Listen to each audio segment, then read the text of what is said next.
We're going to build ourselves a wine rack. So this particular one will hold 3 bottles. It's actually made of 2x6s. You know, it's amazing what you can make 2x6s look like if you do it right. So let's get started and make some sawdust and get ourselves a wine rack. So here's my 2 boards that I bought at the lumber yard.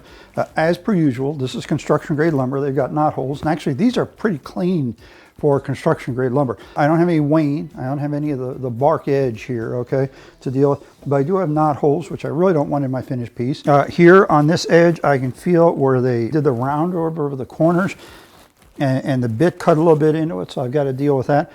And of course, the corners around it. Now, if you buy 1x lumber, you got sharp corners. If you buy 2x lumber, you're going to end up with rounded corners. It's about 1/8 of an inch rounding. And you can say, oh, no big deal, we just have that. Well, okay, but where the 2 pieces of the frame come together, what we're going to end up with is a little round over. It's not going to line up neatly. So that's really not good. So I'm going to have to modify my design a little bit by adjusting my lumber.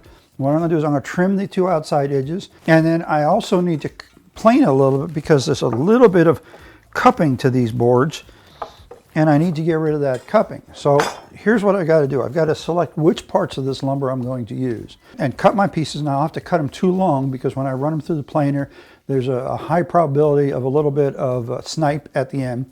So I'll cut them too long so I can then later cut them down. And then I'm going to run them through the table saw, or I'll cut them to that length, and I'll run them through the table saw and square up the edges, and then run them through the planer to get rid of the cupping. Once I've done all that, then I can go back and cut them to the right length. So that's a lot of extra steps there that are necessary because we're using construction grade lumber.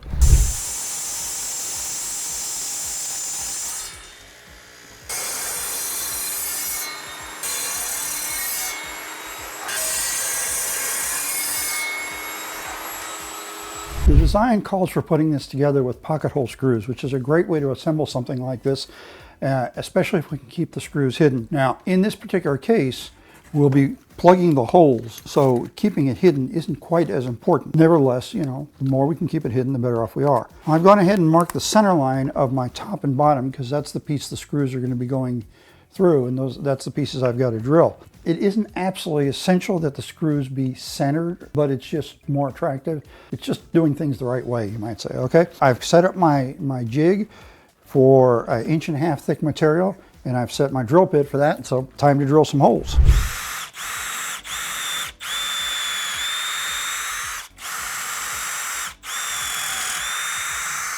If you'd like a little more detailed explanation about working with pocket hole screws, I recommend that you take a look at the video on the clamp holder, the wall clamp holder that we've done, because there I give a pretty good explanation of how to work with these screws. I've gone ahead and set up my drill in a drill guide attachment. This is a great option for people who don't have a drill press. We need our holes to be really straight here, otherwise we're going to have a real hard time with the dowels. We might get them to go in, but then they'll bow or something, and they won't provide a good support for the wine bottle. The other nice thing this does for us is it's got a built-in drill stop right here, so I can make sure I get my depth of cut right. Now, if you don't have that, you can put a flag on your drill bit with a piece of tape, but this works a lot better. By the way, because I trim my material down, remember I was cutting those curved edges off, I had to readjust my dimensions. Now, my overall board width, instead of being 5.5, is 5 3/8. So that means I've taken 1/16 of an inch off each side. That in turn means that my hole dimension from the edge isn't 1 5/8, it's 1 9/16. So when you make adjustments like that, make sure you think it through and you don't miss out on things like, what else does that affect?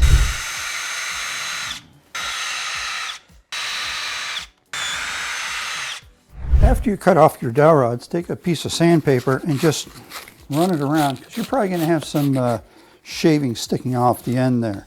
And you want to get rid of those so they don't make it more difficult to get the dowel into the hole. You also want to check and make sure your dowel actually fits in your holes. Now mine fits really well, but dowels can vary in size, so you may find that your dowels are a little too wide for your holes. If that's the case, you either need to make your holes a little bit bigger, which might be hard to do unless you have something like metric drill bits that you could go from 500 thousandths up to 506 thousandths, or you're going to have to sand your dowel rods even more, just trying to bring them down so that they'll fit in those holes. Normally you would want them to be really tight, but I would say in this case, because of the challenge of assembling this many pieces at once, don't try and go for real tight. You're better off with it just a touch loose. Not too loose, because the glue doesn't do much gap filling, but just loose enough that you're not going to have to pound it together. And by the way, this is 3 dowel rods, so just because one piece fits correctly doesn't mean they're all going to fit correctly, okay? So try a few different ones and make sure you get something from each of the dowel rods that you've cut up. There's a thing in woodworking called dry fitting, and the idea is you put something together the way it's going to go together and clamp it up and do it all without the glue. You do that before you put the glue in, just to make sure everything's going to fit together properly.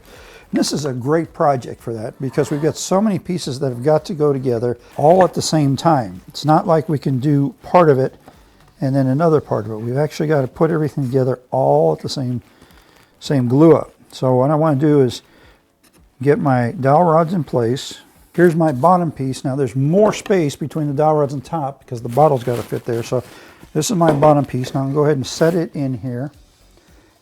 And I've got to spread my pieces out just enough to get it in there. And here's my top piece. And as you can see, just trying to get that top piece in place caused my dowels to pop out, which is what I can expect when I get around to doing it with the glue. Okay, so I can see that all my parts fit together the way they're supposed to. So now I can take it back apart, put the glue in there, and put it together. I'm not real happy with how my dry fit went together, mostly because it's just too many pieces to try and align at one time. So what I've decided to do is attach the top and bottom pieces to one of the sides first, then put the dowels in and put the other side on. That should at least lower the amount of pieces I have to line by 2, if nothing else, okay? To do this, I'm having to use a corner clamp because the clamp that came with my pocket hole jig, it's just not big enough to clamp that together. So I'm using a regular corner clamp. You can use whatever sort of corner clamp you want. Whenever I'm using my corner clamp, I put a couple spacer blocks under the piece to keep everything aligned so I don't build a twist into it, okay?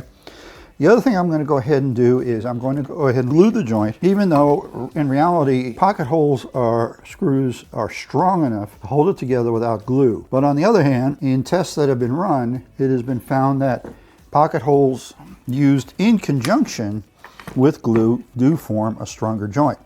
I'm all for stronger joints. You never know what kind of abuse something is going to receive, even accidentally. Okay, so now I've got that glued and I've got it aligned. I'll go ahead and put some screws in. Okay, so now even with those 2 joints done, I've got a very limited work time here. I've got about 5 minutes to get all this put together. So step 1 is put some glue on the dowels and put them in the holes. I need to glue both ends at the same time here. Okay, so now with glue on everything, I can go ahead and fit my other side piece in. This is where things start getting tricky. And I'm going to work my way from the bottom end, which is near me, putting these dowels in. Now I'll align this corner and put the screws in, then flip it around and line the other corner and put those screws in. The other thing I've done a little bit different here is that on the bottom end, the end near me, the dowels are closer, so I've decided to go ahead and put the pocket screws in from the bottom, mostly because there's not enough room to fit the drill in there. I've still got a spacing problem here with the dowel rod. Okay, the other thing I've got a problem with is apparently I've got a little bit of twist here. So I'm going to go ahead and put a bar clamp on here and pull this in to straighten it out. Once it's in, the screw will hold it just fine, but I got to get it there in the first place. So now I can let that glue dry and then we can go ahead and plug those holes and finish her up. The last step in putting my wine rack together is plugging the holes from pocket screws. Now, I don't really have to worry about the ones in the bottom because that's going to sit on top of a countertop. If it was going to hang on the wall, which is one option for this, then I would need to plug those as well. But all I'm going to concern myself with is these on the inside of the top, because they will be visible. The holes that we drill are 3/8 of an inch diameter, so 3/8 inch dowel rod works great for plugging them. You don't want to be stingy on the glue here. You don't want to be ridiculous either, but we're going into an angled hole, so we want to make sure that we get glue all the way around, okay? We'll end up cutting off some of that after it dries. I've got 3/8 inch dowel rods. These pieces are 2 inches long, which works out just about right. You can actually go just a shade shorter, but 2 inches is a good length. You just push them into the holes. Then we're going to leave that set, and then once it's set, we can cut it off with a flush trim saw. All right, so we'll leave that sit a couple hours and let that glue cure and then cut it off. So now that our glue has had time to dry, all we've got to do is cut off these dowel rods with any flush cut saw. And then we want to take a sander and smooth that out.